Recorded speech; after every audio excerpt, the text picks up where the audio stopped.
How are you? I'm good. Yeah, good. I'm good. Doing very well. Yeah.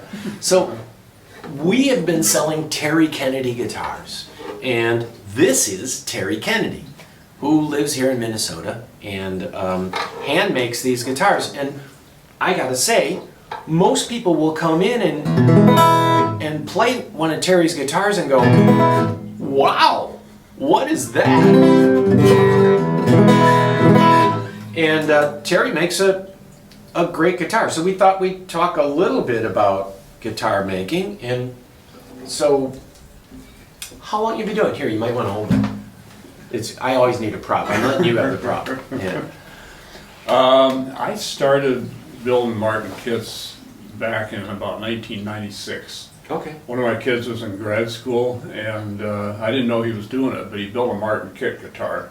And he bought Cupiano's book, and then he kind of surprised me with it. You know, he gave it to me. I didn't know he was doing it, and I was pretty amazed at how, what a great guitar it was. I mean, Out of the kit. Out of a kit, yeah. Yeah, and Martin sells kits Yeah. on their website. And they'll give you everything you need, and yeah. Yeah, and so then he gave me a kit for Christmas that year, and I thought, well, I'll take a crack at it. And so it took me about 6 months to finish it, and I just got totally hooked on it. So I built about 4 more kits while I was still working, and just as hobby for people in town. They'd buy the kit and then I'd put it together for them.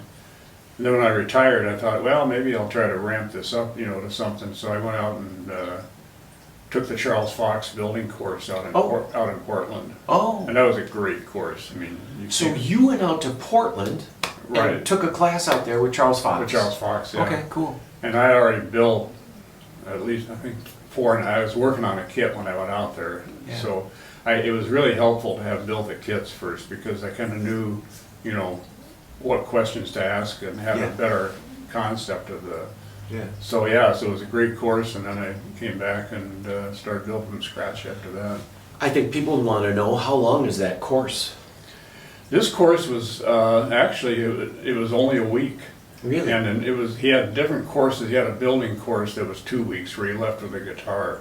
Mhm. This course was called Principles of Modern Luthery. And his shop was in the basement of his house, and you stayed at a motel a few blocks from his house. You go over there at 8 o'clock in the morning and eat your lunch there and stay till about 6 or 7 at night, and it was very intense. And you never touched a piece of wood.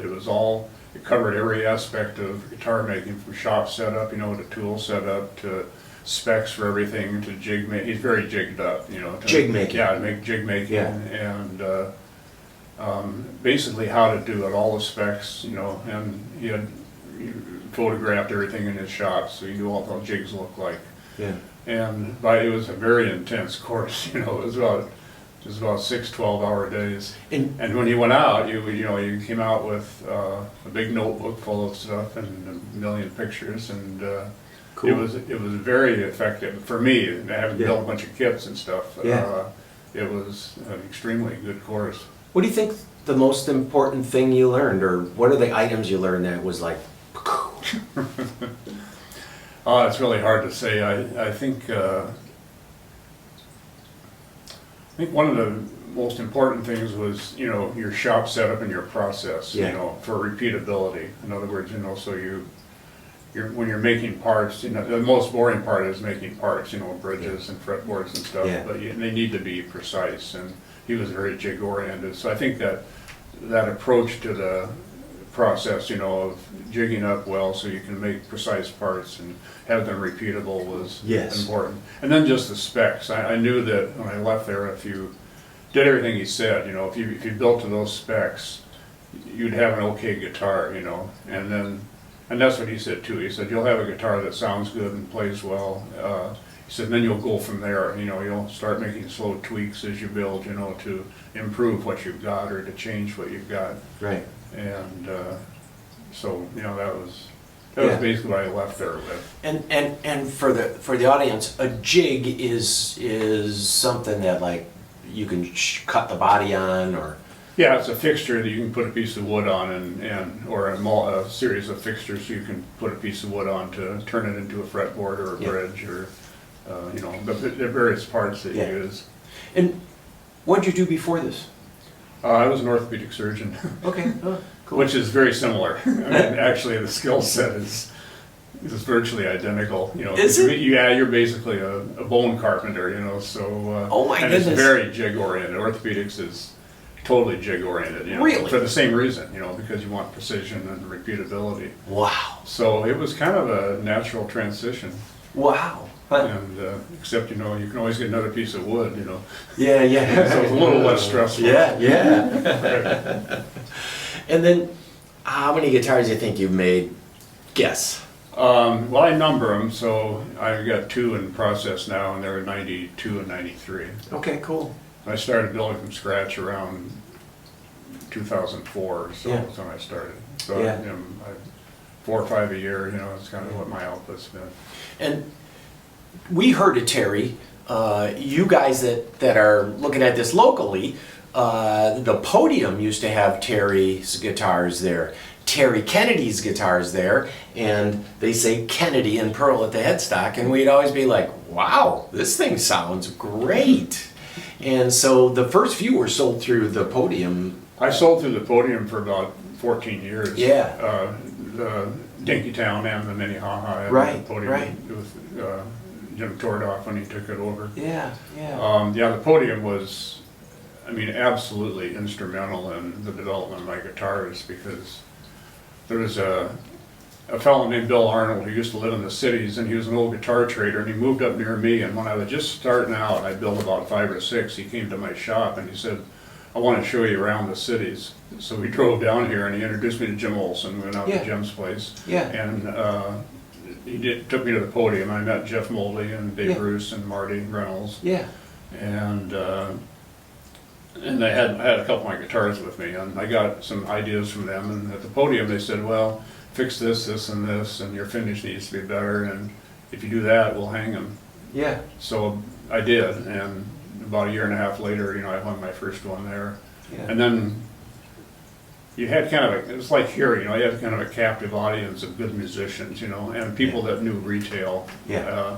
Plus the players like Lonnie Knight and, you know, Phil Haywood that would come down there and play. Yeah. So I got a lot of good criticism, you know, on my guitars and things that I needed to do better. And so Yeah. they were really instrumental in the evolution, you know, of Yeah. making them better. Your guitars have a really strong volume to them. They really are project well. What do you attribute that to? Well, part of it is I'm using double sides on my guitars. So explain that. Double sides. This is a side, and you have another side on the inside? Yes, it's a laminated side, yeah. Laminated kit's got a bad name, you know, Yeah. in guitars, but on sides, if you can choose different woods. You can maybe put one wood on the outside, another on the inside. And by doing that, you stiffen the side and give it a little more mass, and that, at least when I'm red, when they do vibration patterns on the top, that expands the vibration a little bit more towards the periphery. The sides don't take up quite as much vibration, and it makes the guitar louder for sure. You know, there's no doubt about it. They're louder, but you can do too much of a good thing. You know, if they're too rigid, they can be loud but not be very pleasant, you know, to listen to. Now, when you're doing the sides on something like this, is there a gap? Is there an air gap? Or are they're just strengthening the sides? Yeah, I bend the two sides together at the same time so they fit perfectly, and then I laminate them with, I'm using what's called Unibond 800. It's a laminating glue, and it dries just like glass. You know, if you spread some thin stuff on a plastic and then it dries, you can just crack it just like glass. It's hard. Yeah. So I don't think it absorbs, you know, much vibration. Right. And it has some gap filling, you know, properties if the sides don't fit just perfectly. Yeah. And so I laminate them with Unibond, and they usually wind up being, for the, you know, tech people, usually wind up being around 100 thousandths total width.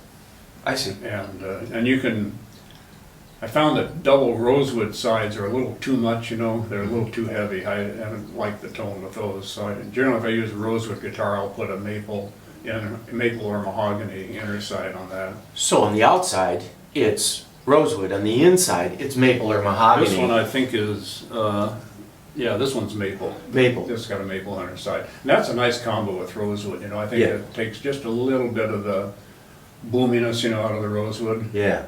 My hearing is, I'll be 80 in a few months, you know, my hearing is not what it used to be, Yeah. so I'm relying more and more on, you know, people like yourself and the good players that I know Yeah. still have good ears, and Yeah. I rely on them a lot to tell me, you know, if they all say this is a great guitar, then I know it's a good combo. Yeah. And you can kind of feel it, can't you? Yeah, I mean, I have a pretty good idea, you know. Yeah. I know what, if someone tells me it's a good guitar, I know what it sounds like to me, so. Yeah. But I'm not hearing them like I used to. Right, you know, right. that's for sure. Yeah. Okay, we're going to take a short break, and then we're going to come right back and have a further discussion between Terry Kennedy, the guitar builder, and how he makes guitars. And we'll see you guys on the next video.